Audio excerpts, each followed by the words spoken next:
سب سے پہلے آپ کو بتائیں وزیر اعظم نے پنجاب میں مکمل لاک ڈاؤن کی تجویز مسترد کر دی ہے. کہا کہ لاک ڈاؤن نہیں سمارٹ لاک ڈاؤن ہوگا. اب سختی کرنا پڑے گی. عوامی مقامات پر ماسک پہننا لازمی ہوگا. رضاکاروں کی شکایت پر کارروائی ہوگی. لاہور میں میڈیا بریفنگ کے دوران کہا کہ افسوس سے کہنا پڑتا ہے کہ عوام نے احتیاط نہیں کی.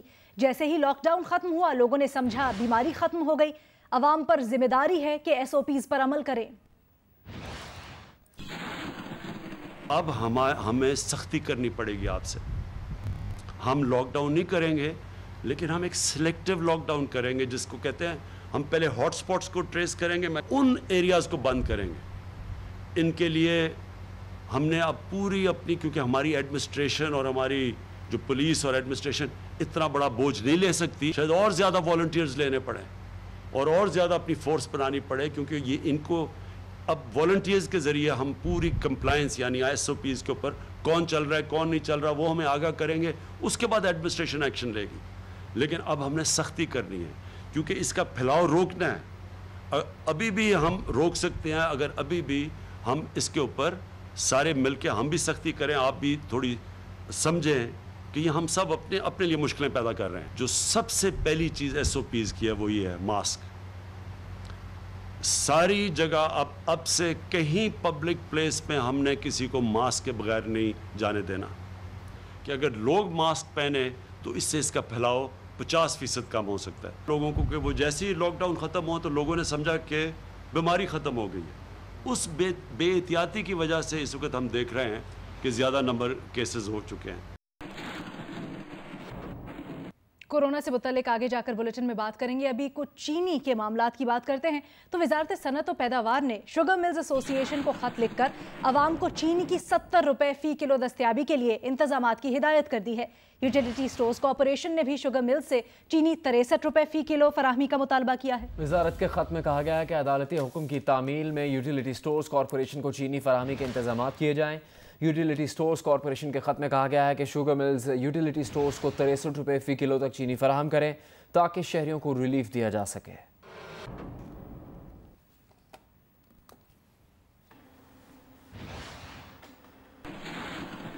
معاون خصوصی شہباز گل کہتے ہیں کہ شوگر ملز ایسوسی ایشن نے حکومت کو چینی 70 روپے فی کلو کی پیشکش کی ہے. جو کل تک کہتے تھے لاگت بہت زیادہ ہے آج بھاؤ تاؤ کر رہے ہیں. انہوں نے کہا انہیں پتہ نہیں آگے عمران خان بیٹھا ہے. اب بات 70 پر نہیں رکے گی. چینی کی اصل لاگت عوام کے سامنے رکھیں گے اور درست قیمت طے کرنی پڑے گی.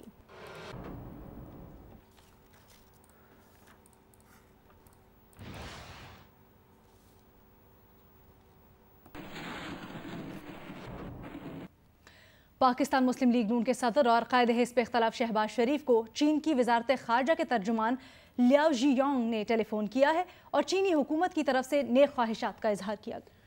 شہباز شریف کے علاج سے متعلق چینی حکومت کی طرف سے انہوں نے تعاون کی پیشکش کی. شہباز شریف نے پیشکش پر شکریہ ادا کرتے ہوئے کہا کہ آپ کی فکر مندی اور پیشکش چین کی پاکستان کے عوام سے محبت عظیم وابستگی اور ہمدردی کا مظہر ہے. چین کی یہ محبت احساس اور وابستگی ان کے لیے ہمیشہ سرمایہ افتخار ہے.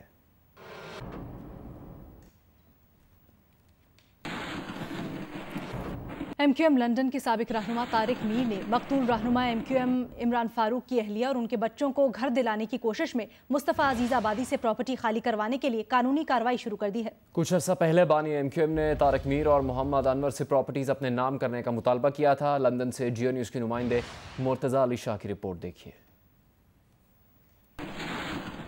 متحدہ قومی موومنٹ کے بانی سربراہ کو نئی مصیبت کا سامنا کرنا پڑ رہا ہے کیونکہ ان کے اپنے ہی سابقہ قریبی ساتھیوں محمد انور اور طارق میر نے نہ صرف 2 مہنگے گھروں کو متحدہ کے بانی کے نام ٹرانسفر کرنے سے انکار کر دیا ہے بلکہ 2-1 وڈ چرچ لینڈ سے مصطفیٰ عزیز آبادی کی بے دخلی کے لیے کورٹ سے رجوع کر لیا ہے. جیو نیوز کو موصول ہونے والی دستاویزات کے مطابق طارق میر نے مصطفیٰ عزیز آبادی سے مطالبہ کیا ہے کہ وہ 2-1 وڈ چرچ لینڈ والی جگہ کو خالی کر کے ڈاکٹر عمران فاروق کی بیوہ شمائلہ عمران فاروق کے حوالے کر دیں اور 25,000 پاؤنڈز کے ایریئرز بھی ادا کریں ورنہ کورٹ سے فیصلے کے لیے تیار رہیں. 2004 میں متحدہ قومی موومنٹ نے 185 وڈ چرچ لینڈ اور 2-1 would church land properties Muhammad Anwar اور طارق میر کے نام پر خریدی تھی اور 2012 میں ان پراپرٹیز کو ایک ٹرسٹ میں ڈال دیا گیا تھا.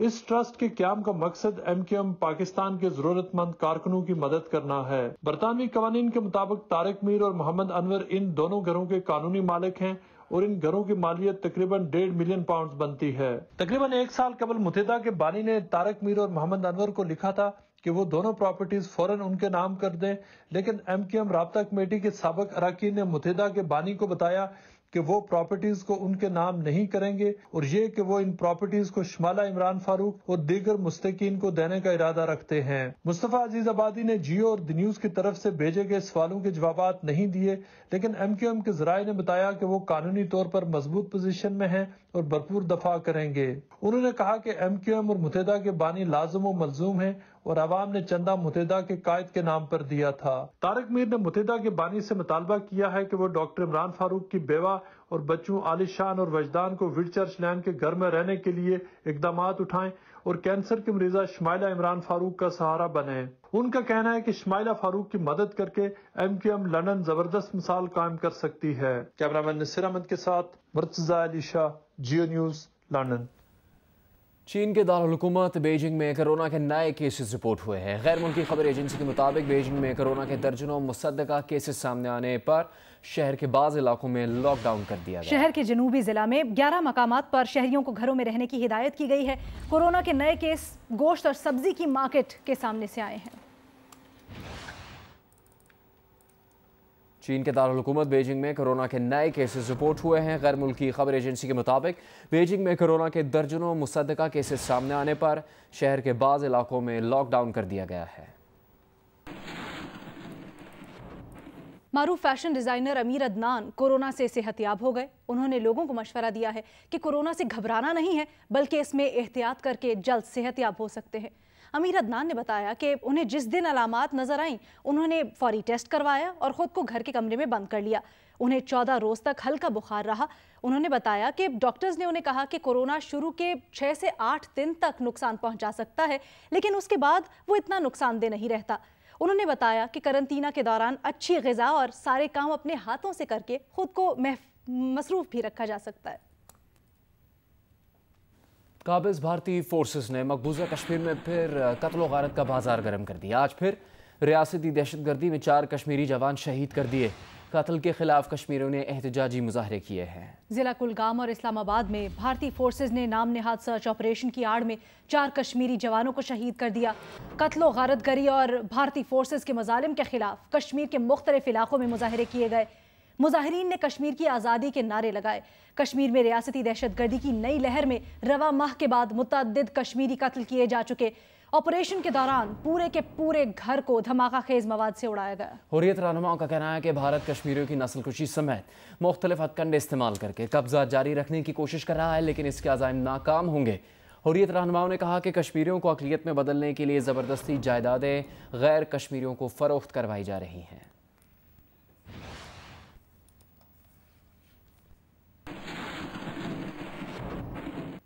معروف بھارتی مصنفہ اروندھتی رائے کا کہنا ہے کہ بھارت میں کورونا وبا کی آڑ میں مسلمانوں کے خلاف نسل کشی کا ماحول تیار کیا جا رہا ہے۔ ایک انٹرویو میں اروندھتی نے کہا کہ وہ ایسا اس لیے کہہ رہی ہیں کہ وبا کی ابتدا سے ہی میڈیا نے کرونا وائرس کو مسلمانوں پر تھوپ دیا، بالکل اسی طرح جیسے نازیوں نے یہودیوں پر بیماری پھیلانے کا الزام لگایا۔ زی ٹی وی اور ریپبلک ٹی وی بالکل روانڈا ریڈیو کی طرح بن گئے ہیں۔ مسلمانوں کو کرونا جہادی اور انسانی بم کے طور پر پیش کیا گیا۔ اسپتالوں میں داخلہ بند کر دیا گیا۔ بی جے پی رہنماؤں نے مسلمان پھل اور سبزی فروشوں کے بائیکاٹ کی ترغیب دی۔ مسلمانوں کو انسانی رتبے سے گرایا جا رہا ہے۔ دانشوروں کے نزدیک یہ نسل کشی کی جانب پہلا قدم ہے۔ مودی اور اس کی وزراء ہندو بالادستی کا نظریہ رکھنے والے RSS کے پیروکار ہیں جو مسولینی اور اٹلی کی فسطائیت سے متاثر ہیں۔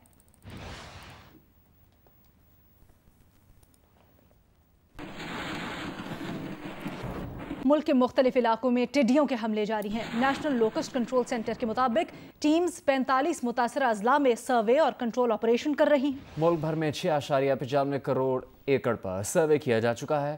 ضلع قلعہ عبداللہ میں پاک فوج کے ہیلی کاپٹرز کی مدد سے تقریباً 750 ایکڑ رقبے پر سپرے کیا گیا۔